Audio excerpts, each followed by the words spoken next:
श्री शिवाय नमस्तुभ्यम। साल की सबसे बड़ी पूर्णिमा शरद पूर्णिमा आ गई है।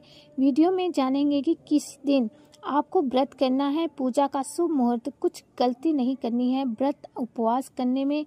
साथ ही इस दिन अगर आप मन चाहे संतान प्राप्ति के लिए, परिवार में रोग दुख दरिद्रता का अंत, व्यापार में वृद्धि और हर एक कार्य में सफलता के लिए, विवाह संतान के लिए, तो आप सरल से कार्य कर सकते हैं। इस दिन को, इस रात्रि को साल की सबसे बड़ी पूर्णिमा के रूप में जाना जाता है। इसे कोजागरी पूर्णिमा, अश्विन पूर्णिमा के स्वरूप में भी माना जाता है। इस दिन माता लक्ष्मी धरती पर भ्रमण करती हैं और देखती हैं कि मेरा भक्त मेरी पूजा पाठ में कैसे मगन हो रहा है, कौन कौन जाग रहा है। इस कारण से इसको जागरी पूर्णिमा के स्वरूप में कहा जाता है। सबसे पहले आप सभी को जो है अगर आप नया व्रत पूर्णमासी का स्वरूप करना चाहते हैं तो बड़े खुश मन से करिएगा, क्योंकि पूर्णिमा का व्रत पति की लंबी आयु के लिए, स्वयं के स्वास्थ्य के लिए और बच्चों से जुड़ा हुआ सबसे बड़ा उपवास माना जाता है। ऐसी मान्यता है कि शरद पूर्णिमा का व्रत करने से रोग शोक कष्ट संकट पीड़ा का नाश होता है और माता लक्ष्मी की घर में, परिवार में असीम कृपा बरसती है। सबसे पहले कोशिश करनी है, पूर्णिमा का रंग लाल और सफ़ेद होता है तो लाल या सफ़ेद रंग के कपड़ों का चयन करें। उसके बाद आप सभी को बताते हुए चलो कि पूर्णिमा इस साल कब शुरू हो रही है। शरद पूर्णिमा रात्रि को 16 तारीख को 8:40 से शुरू हो जाएगी और अगले दिन 17 अक्टूबर को शाम 4:55 के आसपास समाप्त हो जाएगी। तो ऐसे में जो प्रमाणित मिलती हैं कि पूर्णिमा व्रत करने के आधार पर वह कही जाती है कि रात्रि को जब पूर्णिमा तिथि प्राप्त हो, उस समय जब चंद्रमा उदित हो, उस समय पूर्णिमा प्राप्त हो और पूर्णिमासी शुरू हो जाएगी। 16 तारीख का दिन रहेगा तो आप सब 16 तारीख की उदया तिथि के अनुसार शरद पूर्णिमा का व्रत करना है। तो क्योंकि पूर्णिमा तिथि में चंद्र देवता की महत्वता है, वही देखकर पूर्णिमासी रात्रि में व्याप्त होती है, उसी दिन व्रत उपवास करना शुरू होता है। 17 तारीख को दान पुण्य की पूर्णिमा रहेगी, क्योंकि रात्रि में खत्म हो जा रही है तो इस कारण से 17 तारीख को व्रत करना शुभ है। 4:55 के आसपास ही 17 को खत्म होगी। इस स्थिति में आप 16 को व्रत करें, शुभ रहेगा। अब बात कर लेते हैं कौन से कार्य आपको करने हैं। सबसे पहले आपको इस दिन गौ माता के दूध का प्रबंध करना है। जी हाँ, गौ माता के दूध से ये सर्वश्रेष्ठ उपाय करना है।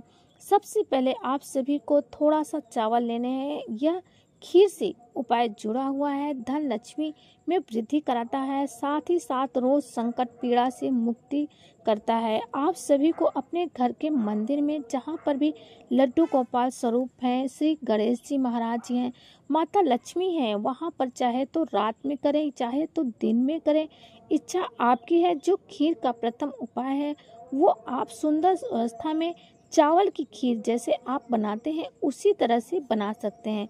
एक कटोरी में अपने मंदिर में माता लक्ष्मी स्वरूप श्री नारायण जी के समक्ष या लड्डू गोपाल स्वरूप तो उनके समक्ष महादेव जी या शिवलिंग स्वरूप हैं तो वहाँ पर एक कटोरी खीर रख दीजिए। रखने के बाद आप सभी को जो लंबी बत्ती का एक दीपक है माता लक्ष्मी जी के समक्ष लगाना है। विधि विधान से उनकी पूजा करनी है। लड्डू गोपाल स्वरूप है तो उन्हें दूध से स्नान कराना है और गौ माता के दूध से उनके बाद आप सभी को प्रार्थना करनी है, हे लड्डू गोपाल जी, हे माता लक्ष्मी, आज के दिन खीर का भोग लगा रहे हैं। मनोकामना जैसी है आपकी, जो संतान प्राप्ति, पुत्र प्राप्ति इच्छा है तो आप कहते हुए उन्हें खीर का भोग लगाएं। खीर का भोग पूरे दिन भर में, पूरी रात्रि आप लगाते हैं घर के मंदिर में तो अत्यंत ही शुभ होता है। उसके बाद आपको इस खीर को पति पत्नियां, जो व्यक्ति पुत्र के लिए परेशान है, उन्हें खा लेनी है। ऐसा करने से कहा जाता है इस रात्रि का प्रभाव बहुत अधिक होता है और संकट कष्ट पीड़ाओं से मुक्ति मिलना शुरू हो जाती है। साथ ही इस दिन कहा जाता है कि जो खीर है उसे चंद्र देवता की रोशनी में 16 तारीख में रात को अगर चंद्रमा की रोशनी खुले आसमान के नीचे रख देते हैं तो 2-4 घंटे के बाद उसे स्वयं ग्रहण कर लेते हैं तो रोग भी इससे कष्ट जाता है और संतान प्राप्ति हो जाती है, सभी समस्याएं दूर होती हैं। तो 2 जगह आपको खीर रखनी है। तो आपने घर के मंदिर में माता लक्ष्मी के विधि विधान से पूजा करने के बाद आप खीर रख सकते हैं और अपने छत पे भी खीर रखनी है। वो खीर घर के सभी सदस्यों को ग्रहण करनी है। इससे रोग संकट पीड़ा से मुक्ति मिलती है। साथ ही परिवार में आने वाली सभी विपत्ति दूर होगी, परेशानियां, साथ ही पुत्र संतान की प्राप्ति निश्चित रूप से होगी। इस दिन आप सभी ने सुना होगा लक्ष्मी प्राप्ति के लिए कमल गट्टा मिश्रित जल अर्थात जो माता लक्ष्मी बहुत प्रिय है, माता लक्ष्मी को, जी हाँ, जो माता लक्ष्मी को बहुत प्रिय है, उसका जल अगर शिवलिंग पर चढ़ाते हैं तो रोग संकट कष्ट से मुक्ति निश्चित रूप से मिल जाती है। करके देखिएगा, निश्चित ही श्री नारायण की कृपा से आपके जीवन में ऐसा सौभाग्य होगा जैसा कि आप देखते रह जाएंगे।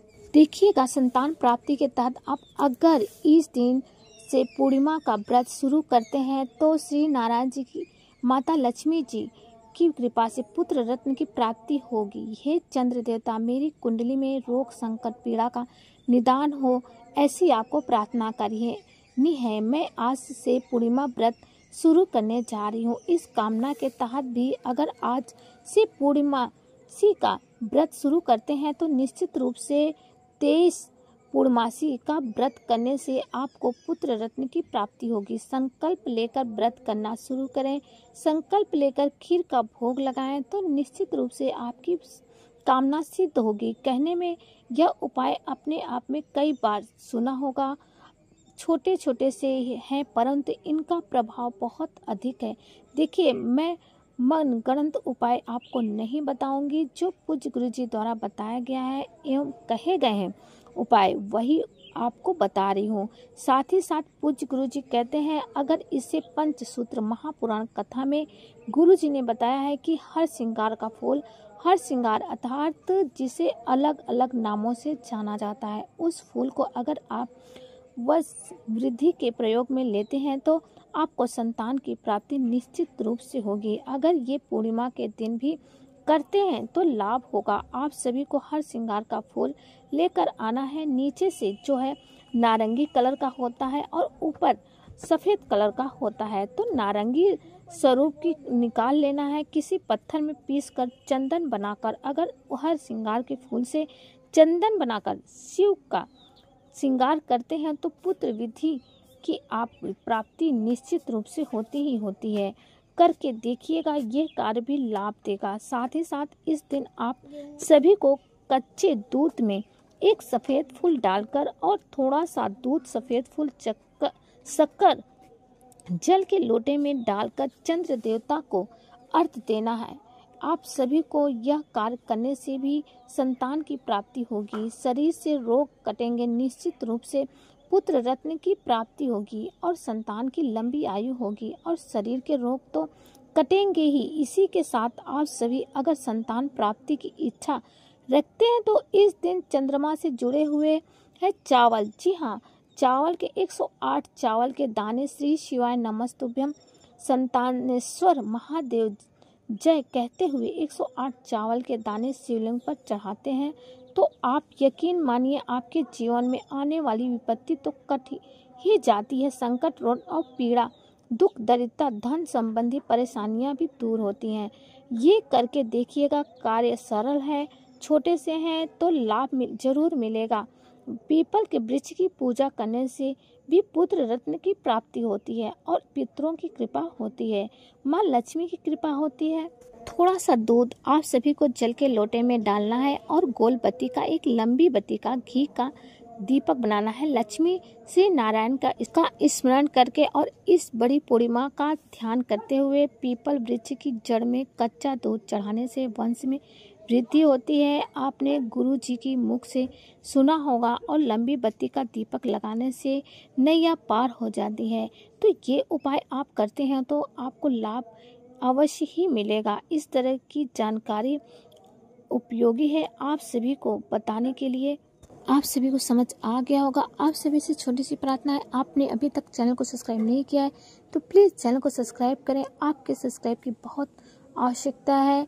वीडियो को लाइक और कमेंट में जय माँ लक्ष्मी लिखना ना भूलें। माता लक्ष्मी कृपा आप सभी पे सदा बरसती रहे। जय माँ लक्ष्मी।